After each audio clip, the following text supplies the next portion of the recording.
Hello students, good morning. Unit 10 and classes are in Unit 10. We are discussing about communication, research and research designs. Research and research designs in a discuss and this chapter is similar to our paper 1. So general paper classes your class useful ആയിരിക്കും. Communication research endana. It is conducted to clarify the communication process, and it is help to understand the importance of communication in our day-to-day life. And communication research guides to identify and explore many interrelated elements that make the communication process complete and help us to develop strategies for using communication more effectively and appropriately. So let's discuss about what is communication research. Today's class we will discuss about the communication research meaning and definition and the types of research designs, the variables and hypotheses of research design, quasi-experimental research design, etc. Okay. Now, communication research in the two types under qualitative and quantitative under quantitative under. As per their name, എന്താണ് calculate ചെയ്യുന്നത് നമുക്ക് മനസ്സിലാക്കാൻ സാധിക്കും. So it helps in confirming and discovering patterns in communication behavior of people and thus give rise to useful communication theories. Qualitative research എന്ന് പറയുന്നത് നമ്മുടെ real സെറ്റിംഗ്സും കണ്ടന്റും ഒക്കെ concentrate ചെയ്യുന്ന അല്ലെങ്കിൽ ക്വാളിറ്റിനെ കാൽക്കുലേറ്റ് ചെയ്യുന്ന ഒരു ടൈപ്പ് ഓഫ് റിസർച്ച് ആണ്. അപ്പോൾ for example qualitative method includes the participatory observation, textual analysis and in-depth interviewing. Interviewing ഒക്കെ നമുക്ക് ഇതിനൊരു എക്സാമ്പിൾ ആയിട്ട് പറയാൻ സാധിക്കും. In-depth interviewing. On the other hand, quantitative research എന്ന് പറഞ്ഞാൽ ഒരു ക്വാണ്ടിറ്റിയെ ബേസ് ചെയ്ത് അല്ലെങ്കിൽ ഒരു മെഷർമെന്റിനെ ബേസ് ചെയ്തതായിരിക്കും അല്ലെ. It helps researchers to make general statement about large groups such as the voter behavior. രാജ്യത്ത് നടക്കുന്ന വോട്ടെടുപ്പൊക്കെ ഒരു quantitative research ആണ്. Voter behavior of our country. In qualitative research, content analysis എന്നത് ഒരു യൂസ് ചെയ്യുന്ന ഒരു ഇതിലൊരു കണ്ടന്റ് അനാലിസിസ് ആണ് ഏറ്റവും കൂടുതൽ വൈഡ് ആയിട്ട് യൂസ് ചെയ്യുന്നത്. കണ്ടന്റ് അനാലിസിസ് ക്വാണ്ടിറ്റേറ്റീവ് റിസർച്ചിൽ വെച്ച് നോക്കുമ്പം ഒരു സ്റ്റാറ്റിസ്റ്റിക്കൽ അനാലിസിസ് ആണ് ഇവിടെ നടക്കുന്നത്. ബിക്കോസ് അതൊരു കണക്കായിരിക്കും അല്ലെ, കാൽക്കുലേഷൻസ് ആണ് നമ്മൾ എടുക്കുന്നത്. So here we are using statistical analysis. അപ്പൊ കണ്ടന്റ് അനാലിസിസ് എന്താണ്, സ്റ്റാറ്റിസ്റ്റിക്കൽ അനാലിസിസ് എന്താണെന്ന് നിങ്ങൾക്ക് ജസ്റ്റ് ഒന്ന് മനസ്സിലായിട്ടുണ്ടായിരിക്കും. സോ ഇത് ഒരു യൂണിറ്റ് ഓഫ് കണ്ടന്റ് അല്ലെങ്കിൽ ഒബ്സർവേഷൻസ് ഒരു ഇൻഡിവിജ്വൽ ബിഹേവിയറിന്റെ ആറ്റിറ്റ്യൂഡ്സ് കാൽക്കുലേറ്റ് ചെയ്യുന്നതാണ് quantitative research. So in the academic research, both qualitative and quantitative methods are used to understand human behavior. Okay. ഒരു അക്കാഡമിക് ലെവലില് നമ്മൾ രണ്ടും കാൽക്കുലേറ്റ് ചെയ്യുന്നുണ്ട്. അപ്പോൾ ഒരു കമ്മ്യൂണിക്കേഷൻ റിസർച്ചിന്റെ ഒരു പ്രൈമറി പേർപ്പസ് എന്തായിരിക്കും? It is to make special search or investigate and help people to understand communication phenomena and direct their communication towards accomplishing individual and organizational goals. So നമുക്ക് ഇതിന്റെ ഒരു മീനിങ് എന്താണ് എന്ന് നോക്കാം. ഒരു കമ്മ്യൂണിക്കേഷൻ റിസർച്ചിന്റെ ഒരു മീനിങ് എങ്ങനെ നമുക്ക് എഴുതാം എന്ന് നോക്കുകയാണെങ്കിൽ, കമ്മ്യൂണിക്കേഷൻ റിസർച്ച് റെഫർ ചെയ്യുന്നത് it is the effort to discover trends and bring out useful information. വളരെ യൂസ്ഫുൾ ആയിട്ടുള്ള ഒരു ഇൻഫോർമേഷൻ, നമ്മളിപ്പോൾ ഒരു വ്യക്തിയെ കുറിച്ചാണെങ്കിൽ അദ്ദേഹത്തെക്കുറിച്ചുള്ള ഒരു യൂസ്ഫുൾ ഇൻഫോർമേഷൻ കിട്ടുന്നതിന് വേണ്ടിയിട്ട് എടുക്കുന്ന ആ ഒരു ശ്രമമുണ്ടല്ലോ, it is an especially demand field of study. So ഒരു political scientist and communication theorist നമുക്കറിയാം, ഹാരോൾഡ് ലാസ്വെല്ലിനെ അറിയാം. നമ്മൾ അദ്ദേഹത്തിന്റെ ഹാരോൾഡ് ലാസ്വെൽ മോഡൽ ഒക്കെ നമ്മൾ കമ്മ്യൂണിക്കേഷൻ തിയറീസ് എന്ന ചാപ്റ്ററിൽ ഡിസ്കസ് ചെയ്തിട്ടുണ്ട്. സോ അദ്ദേഹം ഡിഫൈൻ ചെയ്തിരിക്കുന്നത് കമ്മ്യൂണിക്കേഷൻ റിസർച്ചിനെ അദ്ദേഹത്തിന്റെ വേ ഓഫ് അദ്ദേഹത്തിന്റെ ഒരു പെർസ്പെക്റ്റീവിൽ അദ്ദേഹം ഡിഫൈൻ ചെയ്തിരിക്കുന്നത് എന്താ വെച്ചാൽ, ഹൂ സേസ്, നമുക്കറിയാം അദ്ദേഹത്തിന്റെ ആ ഒരു മോഡൽ അറിയുന്നവർക്ക് എഴുതാൻ സാധിക്കും. Who who says what, in which channel, to whom, with the 5W1H, to whom, with the what effect. Okay, ഒരു ഇൻവേർട്ടഡ് പിരമിഡിൽ അദ്ദേഹം ഇത് പറയുകയുണ്ടായി. Who says what in which channel to whom with what effect. Sorry, ഒരു linear മോഡലിലാണ് അദ്ദേഹം അത് explain ചെയ്തിരിക്കുന്നത്.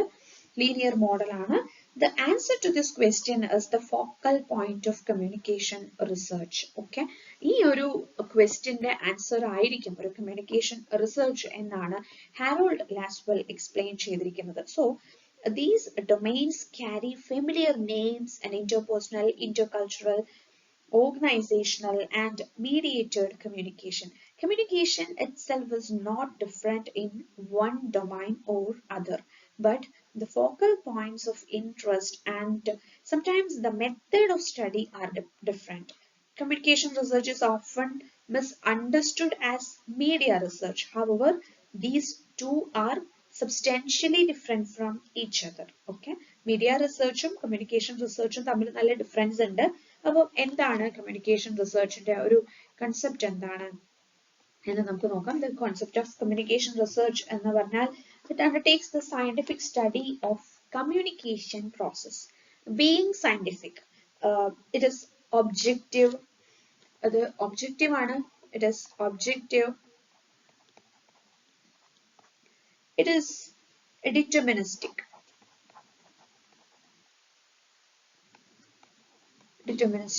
Okay, and it is interdisciplinary in nature as it borrows heavily both in the terms of theory and methods from social and behavioral sciences, that is anthropology, psychology, sociology. Okay, അപ്പോൾ communication റിസർച്ചിനെ നമുക്ക് രണ്ട് type ആയിട്ട് divide ചെയ്യാൻ സാധിക്കും. That is ക്വാളിറ്റേറ്റീവും ക്വാണ്ടിറ്റേറ്റീവും അല്ല, basic communication research എന്നും practical communication research എന്നും നമുക്ക് ഇതിനെ ഡിവൈഡ് ചെയ്യാൻ സാധിക്കും. One is basic communication research and other is practical communication research. എന്താണ് ഒരു ബേസിക്കൽ കമ്മ്യൂണിക്കേഷൻ റിസർച്ച് എന്ന് പറയുന്നത്?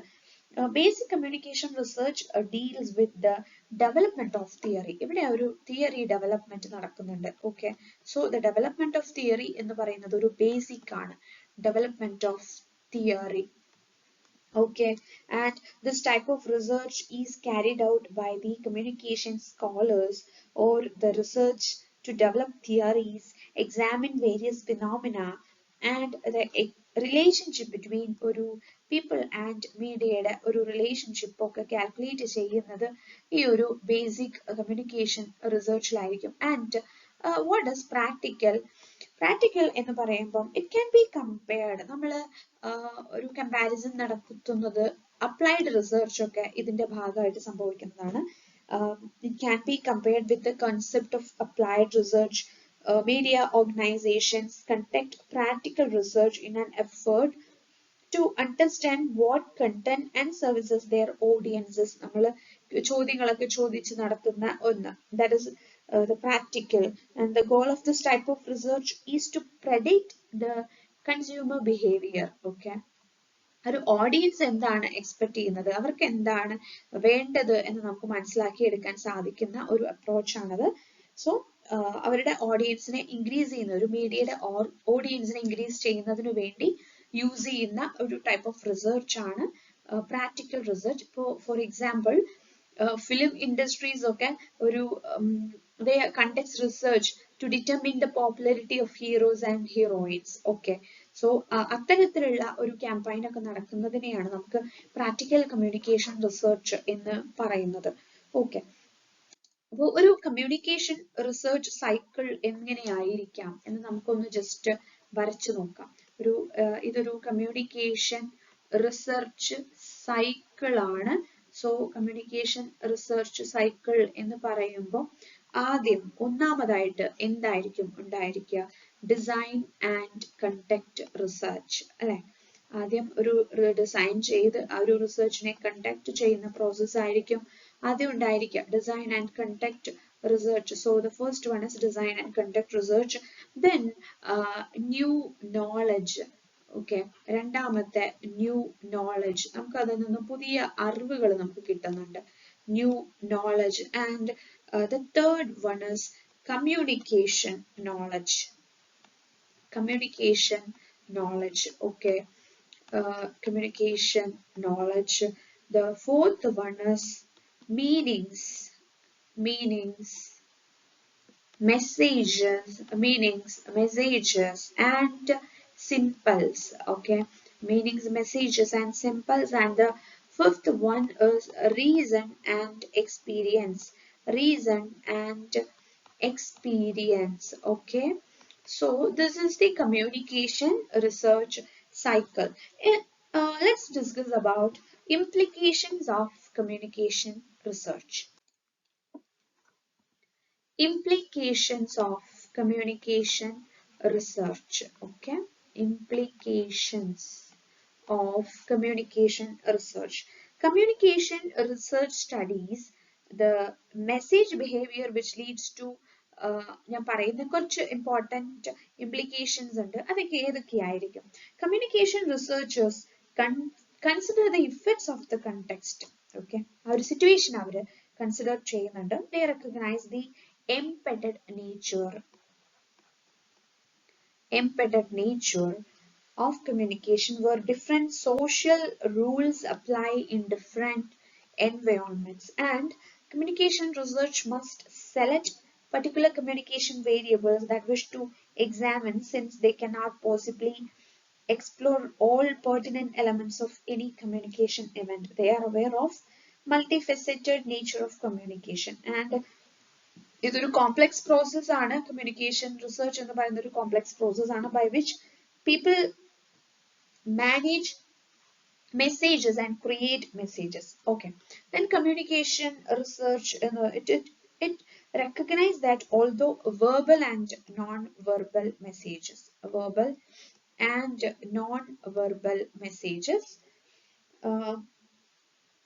and communication researchers realize that although the content and relationship dimensions of message may be studied separately. Okay, അപ്പം ഈ ഒരു implications of communication research കുറെ wide varieties of points ഉണ്ട്. അപ്പോൾ ഈ ഒരു communication പ്രോസസ്സിന്റെ ഒരു communication research പ്രോസസ്സ് എങ്ങനെയാണ് നടക്കുന്നത്? നമ്മളിപ്പോൾ ആദ്യം ഒരു ന്യൂ കൺസെപ്റ്റ്സിനെ നമ്മൾ ഇൻവെന്റ് ചെയ്യുന്നു, അല്ലെ? Invent or construct new concepts, അല്ലെ? invent or construct ചെയ്യുന്നു for special scientific purposes. അത്തരത്തിലുള്ള നമ്മൾ കൺസ്ട്രക്റ്റുകൾ എന്നാണ് വിളിക്കുക. constructs എന്നാണ് വിളിക്കുക. അതായത് researchers often invent or construct new concepts for special scientific purpose. ആ ഒരു കൺസെപ്റ്റുകളെയാണ് constructs എന്ന് വിളിക്കുന്നത്. Thus we may well explain construct as concept that is invented or adopted for a special scientific purpose. Okay, അപ്പം constructs എന്ന് പറഞ്ഞു കഴിഞ്ഞാൽ ഒരു mental abstractions ആയിരിക്കും.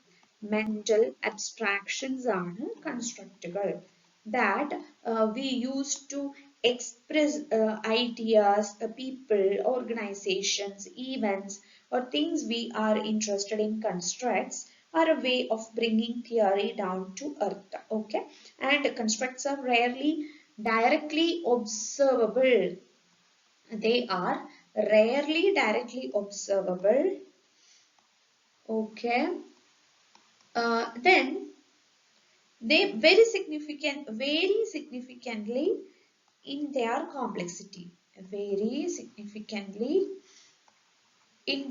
complexity. Okay, constructs often lack of clarity and precision. അതൊരു disadvantage ആയിട്ട് പറയാം, lack of clarity and precision. Then it is ambiguous in nature. Okay, so ഒരു communication research process ഒരു approach എങ്ങനെയായിരിക്കും? Experimental research approach is a systematic and objective method of discovery with empirical evidence under rigorous control. നമുക്ക് ആദ്യം research design എങ്ങനെ നടക്കാം അല്ലെങ്കിൽ അതിന്റെ steps എന്തൊക്കെയാണ് എന്ന് നമുക്ക് നോക്കാം. Research design. ഓക്കെ, അപ്പോൾ റിസർച്ച് ഡിസൈനിൽ ഫസ്റ്റ് ഓഫ് ആൾ നമ്മൾ ആദ്യം എന്ത് ചെയ്യണം, ഒരു ടൈം ലൈൻ ഫിക്സ് ചെയ്യുന്നു. Time line. ഓക്കെ, ഇതിന്റെ എലമെന്റ്സ് ആണ്. റിസർച്ച് ഡിസൈൻ എന്ന് പറഞ്ഞാൽ it's a plan adopted by the researcher to answer some questions, to answer research questions. Okay, so the essential elements എന്ന് പറയുന്നത് ഒന്ന് ടൈം ലൈൻ ആയിരിക്കും, and നമ്മൾ ഏത് മെത്തേഡ് ആണ് ഈ ഒരു റിസർച്ചിന് വേണ്ടി അപ്ലൈ ചെയ്യേണ്ടത് എന്ന് നമ്മൾ നോട്ട് ചെയ്യണം. The method applied for analyzing collected details. Okay, നമ്മൾ കളക്ട് ചെയ്ത സാധനത്തിന് നമുക്ക് ഡീറ്റെയിൽ ചെയ്യണമെങ്കിൽ ഉപയോഗിക്കേണ്ട മെത്തേഡ് എന്തായിരിക്കും. ദെൻ നമുക്ക് അതിൽ നിന്നും ഒരു അക്യുറേറ്റ് ആയിട്ടുള്ള ഒരു സ്റ്റേറ്റ്മെന്റ് നമുക്ക് എടുക്കാൻ സാധിക്കണം. ഒരു പർപ്പസ്ഫുൾ ആയിട്ടുള്ള ഒരു സ്റ്റേറ്റ്മെന്റ് നമുക്ക് ഇതിന്ന് എടുക്കാൻ സാധിക്കണം. ഓക്കെ, സോ ഒരു അക്യുറേറ്റ് ആയിട്ടുള്ള purpose statement. Then type of research methodology ഉണ്ട്. അത് ഏതൊക്കെയാണ്, ഏതൊക്കെ മെത്തേഡ്സ് നമുക്ക് ഇവിടെ ഫോളോ ചെയ്യേണ്ടി വരും എന്നതിനൊരു വ്യക്തമായ ഐഡിയ ഉണ്ടായിരിക്കണം. The types of research methodology and techniques to be implemented. എന്തൊക്കെ ടെക്നിക്സ് ഇത് കൂടെ നമ്മൾ ഇംപ്ലിമെന്റ് ചെയ്യേണ്ടി വരും. Techniques to be implemented for collecting details. Okay, details collect ചെയ്യുന്നതിന് വേണ്ടി എന്തൊക്കെ ടെക്നിക്സുകൾ നമ്മൾ ഇംപ്ലിമെന്റ് ചെയ്യണം. ആൻഡ് ഇതിന്റെ ഒരു measurement എങ്ങനെയായിരിക്കാം. The measurement of analysis. അത് ഇപ്പോൾ ഒരു പ്രൊഡക്റ്റ് നമ്മൾ പ്രൊഡക്റ്റിന്റെ എടുക്കുകയാണെങ്കിൽ ആ പ്രൊഡക്റ്റ് എത്ര പേര് യൂസ് ചെയ്തു, എത്ര പേരിലേക്ക് അത് എത്തി, അങ്ങനെയുള്ള മെഷർമെന്റ്. അതിന് ഒരു മാർക്ക് ആണെങ്കിൽ ഒരു സ്റ്റുഡന്റ് എത്ര മാർക്ക് സ്കോർ ചെയ്തു, ഏതിൽ കുറവ് ഏതിൽ കൂടുതൽ, അങ്ങനെ ഒരുപാട് ക്വാണ്ടിറ്റീസ് നമ്മൾ കാൽക്കുലേറ്റ് ചെയ്യേണ്ടി വരും. And setting for research study. Setting for research study. Okay, research study. Then probable objection for research. ഇത് നടത്തുന്നതിന് നമുക്കൊരു എയിം ഉണ്ടായിരിക്കണം അല്ലെ. So probable objection for research. So ഇതാണ് ഒരു റിസർച്ച് ഡിസൈനിന്റെ എലമെന്റ്സ്. ആൻഡ് ഇനി റിസർച്ച് ഡിസൈൻസ് പല തരത്തിലുണ്ട്. നമ്മൾ പറഞ്ഞു ഇവിടെ പല തരത്തിലുള്ള ടൈപ്സ് റിസർച്ചസ് ഉണ്ട് എന്ന് പറഞ്ഞു. സോ ഇത് ടൈപ്സ് ഓഫ് റിസർച്ച് ഡിസൈൻ എന്നൊരു ടോപ്പിക് നോക്കുകയാണെങ്കിൽ അതിൽ പ്രധാനമായിട്ടും വരുന്ന കുറച്ച് ക്വാണ്ടിറ്റേറ്റീവ്. നമ്മൾ ഓൾറെഡി പറഞ്ഞു what is quantitative. As per the name quantity അല്ലെങ്കിൽ മെഷർമെന്റ് കാൽക്കുലേറ്റ് ചെയ്യുന്നതായിരിക്കും അല്ലെ. ആൻഡ് ക്വാളിറ്റേറ്റീവ് റിസർച്ച് ഡിസൈൻ ഉണ്ട്. Qualitative research design. ഇനി അത് കൂടാതെ നമുക്ക് ഈ quantitative research design എന്ന് പറഞ്ഞാൽ it is implemented in case where it is important for researchers to have statistical conclusions അല്ലെ. അതുപോലെ ഒരു ക്വാളിറ്റി എന്ന് പറയുമ്പോൾ നമ്മൾ കളക്റ്റഡ് ഡേറ്റ വെച്ച് ഒരു അതിലും ഒരു മാത്തമാറ്റിക്കൽ കാൽക്കുലേഷൻസ് നമ്മൾ നോക്കും. ഓക്കെ, അപ്പോൾ റിസർച്ചേഴ്സ് എന്തുകൊണ്ട് ഒരു why a particular theory existing along with what respondents has to say about it. അതായത് റിസർച്ച് ഡിസൈനിനെ വേറെ ടൈപ്പ്, ഈ ഒരു ക്വാളിറ്റേറ്റീവും ക്വാണ്ടിറ്റേറ്റീവും അല്ലാതെ നമുക്ക് വേറെ കുറച്ച് കാൽക്കുലേഷൻസ് കൂടി ഉണ്ട്. That is diagnostic research design. Diagnostic ഉണ്ട്, എക്സ്പ്ലനേറ്ററി ഉണ്ട്, explanatory and correlation and experimental research design. Experimental research design. Experimental. So diagnostic എന്ന് പറഞ്ഞു കഴിഞ്ഞാൽ in this design researchers are inclined towards evaluating the root cause of specific topic. അപ്പോൾ ആ ഒരു specific ടോപ്പിക്കിന്റെ root എവിടെ നിന്നാണ് എന്നൊരു ഇവാലുവേഷൻ അവിടെ നടക്കും. That is diagnostic. ഡയഗ്നോസ് ചെയ്യാന്നൊക്കെ പറയില്ലേ നമ്മൾ, അതൊരു ഡോക്ടേഴ്സ് ഒക്കെ യൂസ് ചെയ്യുന്ന ഒരു വേർഡാണ്. So elements that contribute towards a troublesome situation are evaluated in this research design method. Then അതിനെ നമ്മൾ explain ചെയ്യും അല്ലെ. Researchers' ideas and thoughts are key as it is primarily depend on their personal incitation about particular. ഒരു explanation അവിടെ നടക്കും. എന്തുകൊണ്ട്, എങ്ങനെ, എപ്പോൾ, അങ്ങനെയുള്ള ക്വസ്റ്റ്യൻസിനൊക്കെ ഒരു explanation നടക്കുന്നതാണ് explanatory. And correlation എന്ന് പറഞ്ഞു കഴിഞ്ഞാൽ അവിടെ ഒരു റിലേഷൻഷിപ്പ്, നമ്മൾ two different groups are required to conduct this research. So there is no assumption while research, and ഇത് ഒരു പരസ്പരം ഒരു റിലേറ്റ് ചെയ്യാൻ പറ്റുന്ന കാര്യങ്ങൾ റിലേറ്റ് ചെയ്തുകൊണ്ടായിരിക്കും ഇതിനെ നമ്മൾ ഡിഫൈൻ ചെയ്യുന്നുണ്ടായിരിക്കുക. കൂടാതെ എക്സ്പെരിമെന്റൽ മെത്തേഡ് എന്ന് പറഞ്ഞാൽ നമ്മളൊരു റിലേഷൻ കണ്ടുപിടിക്കുന്നതിന് വേണ്ടിയിട്ട് നമ്മളൊരു എക്സ്പെരിമെന്റ് ചെയ്യുന്നതിനെയാണ് എക്സ്പെരിമെന്റ് മെത്തേഡ് എന്ന് പറയുന്നത്. ആൻഡ് ഈ ഒരു റിസർച്ച് ഡിസൈൻ ഒരു സ്ട്രക്ചർ ഉണ്ട്. ആ സ്ട്രക്ചർ ഇങ്ങനെയാണ്. One is defining research design. Define ചെയ്തതിന് ശേഷം അതിന്റെ ഒരു റിവ്യൂ നമ്മൾ ചെയ്യും. Review in gathering literature and identifying the universe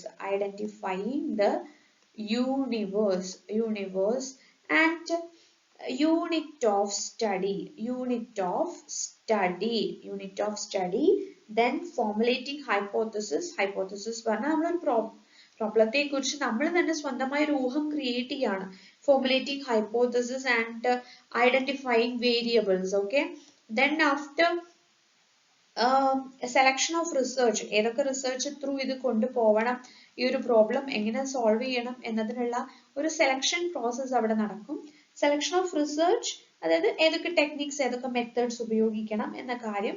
അതിനുശേഷം സ്റ്റാൻഡർഡൈസേഷൻ ചെയ്യുന്നു, standardisation of research. And after finally ഇതിനൊരു റിപ്പോർട്ട് റൈറ്റിംഗ് ഉണ്ടായിരിക്കില്ല. എന്താണ് സംഭവിച്ചത് ഇന്റർപ്രറ്റ് ചെയ്യും, ഇന്റർപ്രിട്ടേഷൻ നടക്കും, ഒരു ഫൈനൽ റിപ്പോർട്ട് ഉണ്ടായിരിക്കും. Interpretation, report writing. Okay, അപ്പോൾ ഈ ഒരു സ്റ്റെപ്സ് ആണ് ഇവിടെ നടക്കുന്നത്. ഒരു സ്ട്രക്ചർ ഓഫ് റിസർച്ച് ഡിസൈൻ എന്ന് പറഞ്ഞു കഴിഞ്ഞാൽ first defining research problem, then second one review in gathering literature, third one identifying the universe, and next unit of study, then selection of research techniques and standardization of research, interpretation and report writing. Okay, sorry, ഇവിടെ ഒരു hypothesis form ചെയ്യുന്ന കാര്യം കൂടി ഉണ്ട്, അത് വിട്ടുപോകരുത്. അപ്പം അതാണ് ഒരു റിസർച്ച് ഡിസൈൻ. അപ്പം ഇതിന്റെ കോമ്പോണൻസ് എന്തൊക്കെയായിരിക്കാം? ഒരു റിസർച്ച് ഡിസൈനിന്റെ കോമ്പോണൻസ് എന്തൊക്കെയായിരിക്കും? കോമ്പോണൻസ് എന്ന് പറയുമ്പോൾ interpreting studies, interpreting study findings. Okay, study findings, then research study questions ഉണ്ടായിരിക്കും. research questions ചോദിച്ചിട്ടായിരിക്കും ഈ ഒരു റിപ്പോർട്ടിലേക്ക് എത്തുക. research study questions ഉണ്ടായിരിക്കും. ഒരു യൂണിറ്റ് ഓഫ് അനാലിസിസ് നടക്കും, ഈ ഒരു പ്രോസസ് നടക്കും, ഒരു യൂണിറ്റ് ഓഫ് അനാലിസിസ് നടക്കും. ആൻഡ് ഒരു linking data to proposition, and study propositions, statement of problems, then objective, then hypothesis, reference to previous studies. Okay, അപ്പോൾ നമ്മൾ ഇപ്പൊ ഈ ഒരു റിസർച്ച്, കമ്മ്യൂണിക്കേഷൻ റിസർച്ച് എന്നുള്ള ഒരു ചാപ്റ്റർ കൂടെ പോകുമ്പോൾ നിങ്ങൾക്ക് ഡൗട്ട്സ് ഉണ്ടായിരിക്കും, ഇതിൽ വരുന്ന ക്വസ്റ്റ്യൻസ് എങ്ങനെയായിരിക്കും, ഈ ഒരു ക്വസ്റ്റ്യൻ എങ്ങനെ വരും, ഇത് ഇത്ര ഇമ്പോർട്ടന്റ് ആണോ, അത്തരത്തിലുള്ള ക്വസ്റ്റ്യൻസ് ഒക്കെ നിങ്ങൾക്ക് വന്നിട്ടുണ്ടായിരിക്കും. സോ അതിനുള്ള ഒരു ആൻസർ എന്ന് പറഞ്ഞു കഴിഞ്ഞാൽ നമുക്ക് എങ്ങനെയായിരിക്കും ക്വസ്റ്റ്യൻസ് വരിക എന്നൊന്ന് നോക്കാം. ഓക്കെ, അപ്പൊ ആ ക്വസ്റ്റ്യൻസ് ഞാനിവിടെ തരാം, ഓപ്ഷൻസും തരാം. നിങ്ങൾക്ക് ആൻസർ ചെയ്യാൻ സാധിക്കുമെങ്കിൽ നിങ്ങൾ ഈ ക്ലാസ് കഴിഞ്ഞിട്ട് അതിന്റെ ആൻസർ നിങ്ങൾ എനിക്ക് പേഴ്സണലിയോ അല്ലെങ്കിൽ നിങ്ങൾ ഈ ഒരു കമന്റ് ആയിട്ടോ ഈ വീഡിയോയിൽ ഇട്ടാൽ മതി. Okay, so the first question is which among the following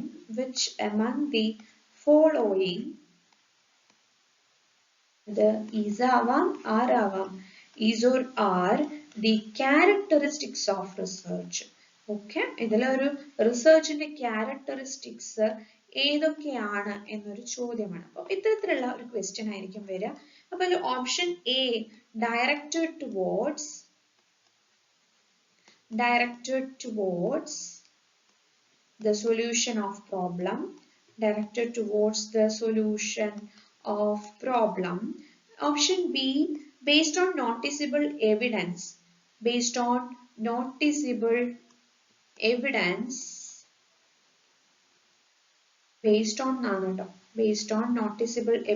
And C, emphasis on development theories.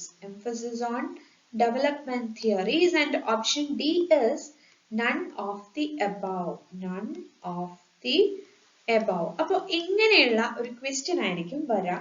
So ഇതിന്റെ ആൻസർ എന്തായിരിക്കും എന്ന് നിങ്ങളൊന്ന് ആൻസർ നോട്ട് ചെയ്യുക. അപ്പോൾ എന്താ, അപ്പൊ ഇത്തരത്തിലുള്ള ക്വസ്റ്റ്യൻസ് ആയിരിക്കും വരിക എന്ന് മനസ്സിലാക്കിയിട്ട് ഈ ഒരു ചാപ്റ്റർ മുന്നോട്ട് കൊണ്ടുപോവാം. Okay, thank you.